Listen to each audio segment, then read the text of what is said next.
All right, let's take a look at the local dailies. We start off with Taifa Leo. Elimu yalemea serikali. Mfilisi, walimu wakuu na wasimamizi wa shule wanatarajiwa kukabiliwa na wakati mgumu sana mwaka ujao baada ya serikali kupunguza kiasi cha karo inacholipia kila mwanafunzi wa shule za upili kwa zaidi ya shilingi 5,300. Waziri wa fedha John Mbadi asema serikali inakabiliwa na upungufu mkubwa wa mapato, huenda hatua hiyo ikawaathiri pia wazazi. Waziri Mbadi asema sasa kila mwanafunzi wa sekondari atalipiwa shilingi 16,900 kwa mwaka badala ya shilingi 22,200. Na hata kwa hayo, they say it's 16,000 but schools are receiving only about 10,000. That means there's already from 22,000 ile imekuwa budgeted for 16,900 but what is getting to school averagely 10,000 per student. Yeah. This, what it will do, just to try and point it out, increase dropout rates. Sababu sasa wale wanafunzi ambao wanasaidia, and we talk about those students in far-flung regions. Wale wa Mandera ambao wanalipiwa school fees. Watakuwa nafikaje? Au wanajinunulia vitabu sasa. It means we'll go back to what you used to call cost sharing, that the government is cost sharing matters education funding with the parents. So this burden has to go back to the parents because schools have to operate using some funds. And if at all the government cannot do this, then it goes back to that.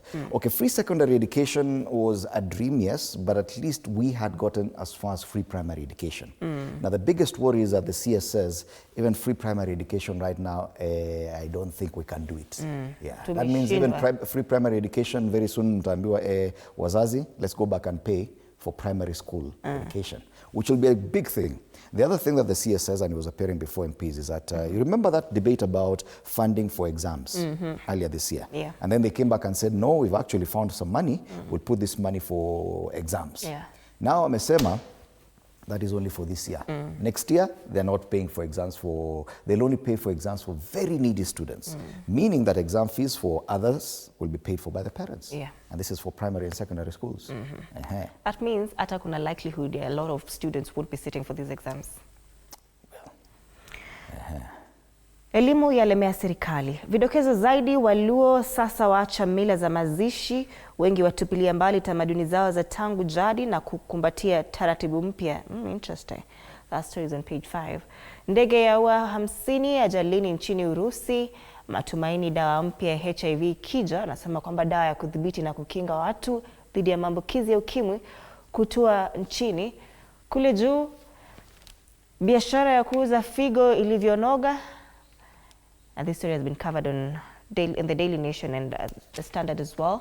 Hospitali ya Medihill ilitoza shilingi milioni 2.3 kwa kupandikiza figo moja. Na masuala ya spoti pale, Chan 2024, Kenya yataja kikosi chake. Bajaber Abud ni miongoni mwa wanasoka 22 waliotajwa na McCarthy. Gazeti la Taifa Leo. All right, on this Weekend Star, and it's quite a heavy paper today, and it's because it has a siasa pull-out inside. The story is the same, matters education. Education crisis, Mbadi cuts school capitation money.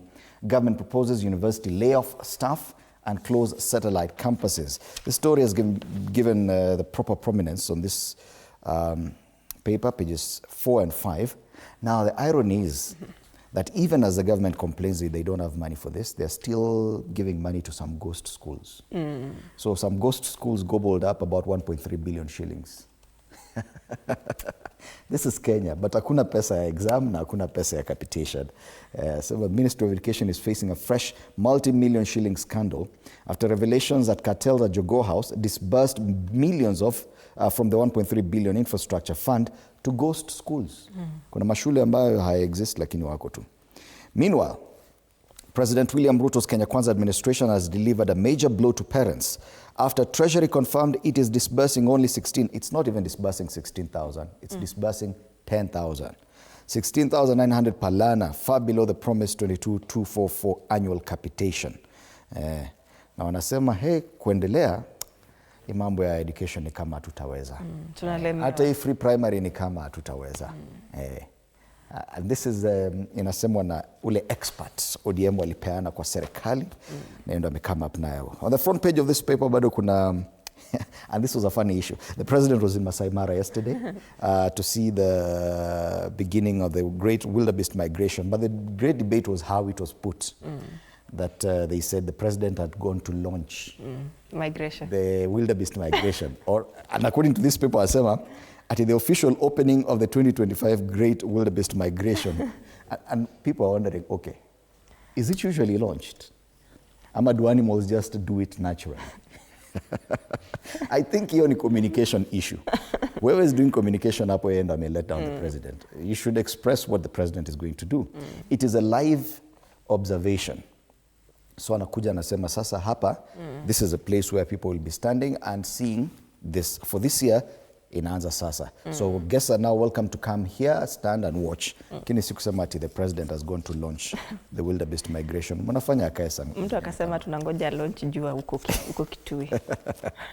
In the Sasa pullout, surviving maandamano as a frontline journalist, photographers narrate. Na wako na story nyingi sana pale. So yes, that's the weekend star. Fresh, independent, different.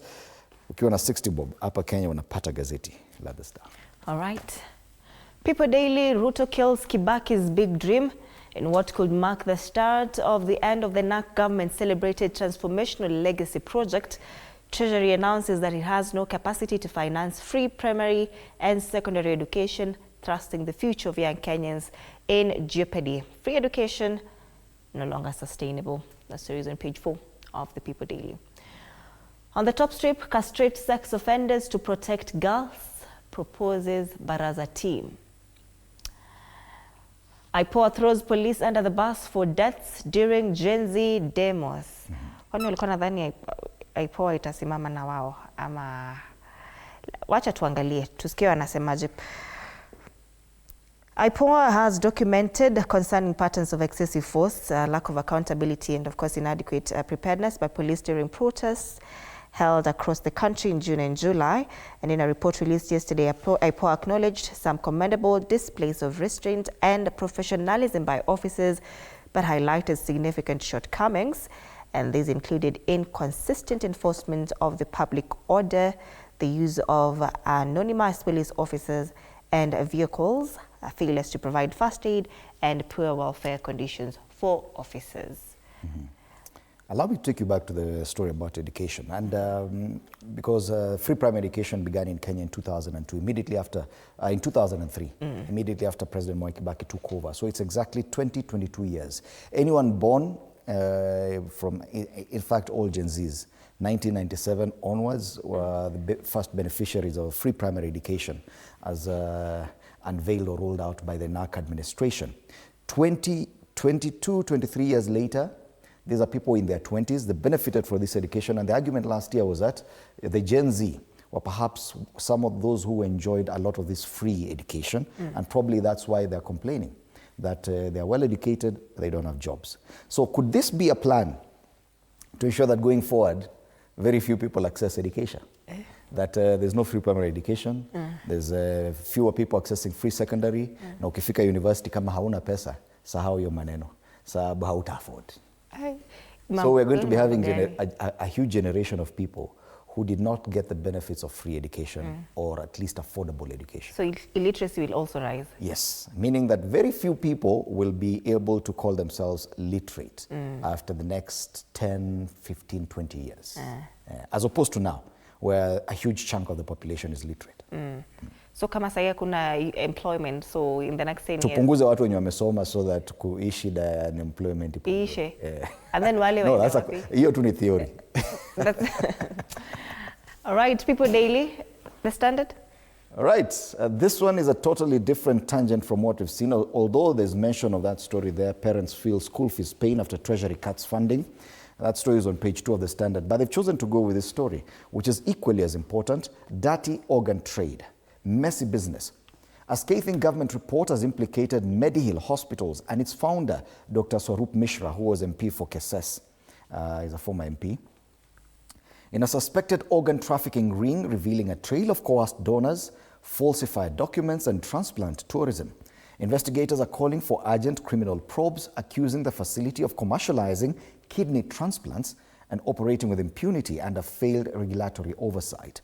The reporters lifted the veil on the country's unregulated body parts industry. And that's the issue, because without proper legislation and laws, yes, you might splash it on the front pages, lakini kama hakuna lawyer kusema kuna crime imekuwa committed, this might just go as a big headline and nothing more, nothing further An than that. expose too. Yes, because wanasema ni ukweli, country's unregulated body parts industry. We need proper legislation to ensure that this kind of issues are properly legislated on. Other stories there, and this is Nyoro, who was a former budget chairman, Budget and Appropriations Committee chairman. This is Kiharu MP, Ndindi Nyoro, who says Ruto is gambling with the country's future in finance deals. This is after the unveiling of another plan to borrow 44 billion shillings. Tulisema we have stopped borrowing. Tunaomba sana, tunakula sana. Lakini tunaomba pesa, lakini ya education kama free primary education. In fact, what the CS said is that we've been living a lie. Free primary education, free secondary, no, it's just, it's a lie. We can't afford it. We can't afford it. We've been living a lie. Hatuna hiyo pesa. Kwani tunajidanganya? Besigye sues Kenya for unlawful arrest. Yes, Uganda's opposition leader, who still remains in custody following his abduction, was it sometime last year here in Kenya? Amekaa pale baada ya kujela, amesema hapana, hawa Kenya walinifanya vibaya. Since November. Nimewapeleka kotini sasa. That's the standard. On the back page? On the back page, preparations for CHAN, 8 days to go. Na kuna Masood Juma eligible to play for Harambee Stars in CHAN. This is the youthful Odongo eager to leave mark at upcoming 2024 CHAN. And Harambee Stars final score, the 25-man squad is there. You can read. Watu walikuwa nasema kuna watu wameongezwa kwa timu na Benny McCarthy, the coach, ajui akasema niambie jina ni nani, mimi sijui. Aliruka hiyo maneno mbaya sana. Lakini the final list of the 25-man squad is there on the back page of the Standard. Daily Nation, how MP Mishra made millions in organs trade. A government investigation has uncovered evidence of organs trafficking involving Medihealth Hospital, citing forged patient records, cash payments to donors, and exploitation of poor people to supply kidneys for wealthy recipients. The facility's owner, former KSS MP Dr. Swarup Mishra, faces a criminal probe. The story hit headlines mid-April, around April 15, thereabout. Tulikuwa tunaona you promised some millions and then you're given 250,000 Kenyan shillings and then mtu anabaki kidney haifanyi kazi. It was not a promise. It's people were not even aware of how much their kidneys were being sold to the recipients. So unaambiwa, give me your kidney, I'll give you 250,000 shillings. And for many people in rural Kenya, 250,000 bob is a lot of money. But the recipient is paying millions for the same organ. Nalipa kama 5 million shillings. Naona kwa 250,000. Lakini hawajui. I think kuna mmoja aligundua kasirika sana. Juu sasa kidney fani akona complications. Lakini wengine walipeana willingly. Some people just offered their kidneys willingly. For peanuts. Free education not sustainable. Mbadi and Treasury CS John Mbadi has revealed that the government is struggling to fund the free education program implemented over 2 decades ago, even as an audit criticizes the new university funding model. And when you ulisema hapa, alisema kwamba we've been living a lie on funding free education, and MPs want money used in empowerment drives to cover the capitation shortfall. Question is, for a CS to come 20 years later and be the one to declare that free primary education is no longer tenable in Kenya. Wewe unakaa hivi, unatembea hii town aje, unaenda nyumbani unasema umefanya kazi sana as an expert. Kenyans have been enjoying free primary education for 20 plus years, and it was sustainable. You as an expert come into government and you're the one to declare to us that free primary education going forward is no longer sustainable. Congratulations, CS. Treasury and whoever is in charge of education, congratulations to you as well. Anafanya kazi mzuri. Civil servants set for a pay rise to cushion them against rising statutory deductions. And I would love to hear what Sifuna would say about this. Ile siku alikuwa anakuwa interviewed alikasirika sana. Akasema, Mbadi is not representing ODM pale in that broad-based arrangement. Ako hapo kama yeye, not as somebody, a link between ODM and UDA, Kenya Kwanza. So the 3 or 4 main things that governments are supposed to do: health, education, security. Tuko wapi hapa Kenya? Health, this is a headline, naona it matters health. Kuna maneno kama haya, education pale na maneno ya security. Tuko sawa. We are beefing our religious will. Well, let's talk business and money. Probably there's something positive here. And yes, definitely positive for tycoons. Tycoons are scrambling for seized luxury homes in auctions. We kama hauna pesa ni wewe peke yako. 200 million shilling properties snapped up in days. Una building tu hapa inasemekana ni kwa wabwenyenye. Wealthy Kenyans are splashing millions of shillings to snap up posh houses and land offered at auctions of seized properties, defying low demand for similar properties in middle and low income estates. So top auctioneers who've been listed there are reporting increased demand for repossessed properties in high-end estates in Nairobi, such as Runda, Karen, Kitesuru, Nyari, and Muthaiga. Kuna watu wana pesa. Property, 250 million shillings wanang'ang'ania. Na kuna wengine wanauza pesa nyumba zao kule Kitengela na Rongai na kwingine kwa sababu hawana pesa. Na hata hizo zenye wanauza in those areas, according to this report, it says there's no one to buy them. Yeah. Middle income earners in Kenya cannot afford anything right now, but wale wako juu. Hata ukiuza 500 million shillings wanang'ang'ania. They have too much money. It just talks about the disconnect between, in terms of earning and in terms of wealth, between the high earners na wale wengine hapa chini. Packaging firm joins NSE, and this is Shri Krishna Overseas Limited, SKL. Other stories here on the ticker: external funding, an uphill task without IMF and World Bank. This is according to Moody's, and talks about Kenya. Without IMF and World Bank kutakuwa na shida. Sijui wanaambia turudi huko.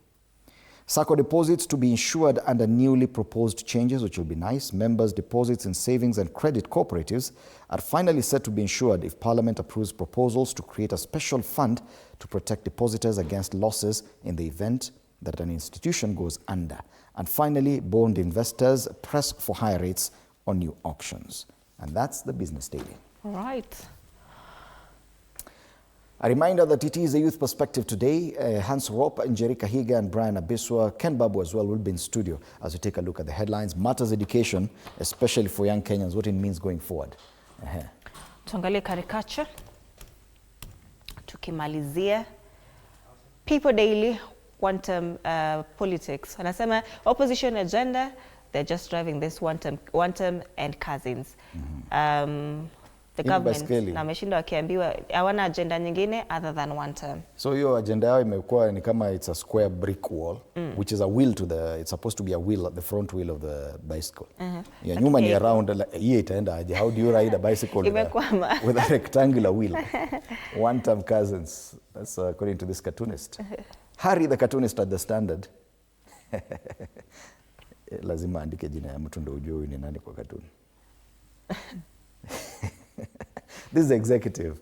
They have portraying there the president and his executive as a power saw. Wanataka kukata miti ambayo inaitwa liberty. Constitution, a defiance of the constitution. That's a cartoon on the Standard. All right. Daily Nation matters judiciary and those terrorism charges, and judiciary has distanced themselves from, this terrorism charges preferred against protesters. CJ alikuwa anasema when it comes to this issue, ODPP is in charge. Tunaona kwamba the CS has been caricatured here. Akijaribu ku-aim. Lakini judiciary, no. The CJ said probably kuna shida hapo, lakini ODPP amesema hiyo ni lazima. According to the law, we are supposed to charge people with terrorism. I insist. So I think it will continue. Finally, the Star. Na kuna wheelbarrow imejaa machungwa pale. Lakini hapa 2027 is both ways. Kuna jamaa anazungusha. Ajui aende upande ile ama arudi huko. Nani huyo? Baba. So kuna jamaa pale chini ambaye it's a caricature of the president, anangoja aone baba atasemaje. In as far as 2027 is concerned. Taachwa hapo na wheelbarrow ya machungwa, lakini je, baba atasupport William Ruto come 2027 is a big question here posed by this cartoonist. All right. Today, it's a Feel Good Friday. Later on, I'm hoping Bansi will join me today. DJ Granite will be here starting 8 all the way to 10 with, some great hits. So don't go too far. Interact with us on our socials, TV47 Kenya on Facebook and on YouTube. On X at TV47 News KE. My handle is at Ann_Dida. The hashtag is Morning Cafe for Good Friday. Yes, it's exactly 33 minutes past 6. My handle is at Fred Indimuli. See you after the break.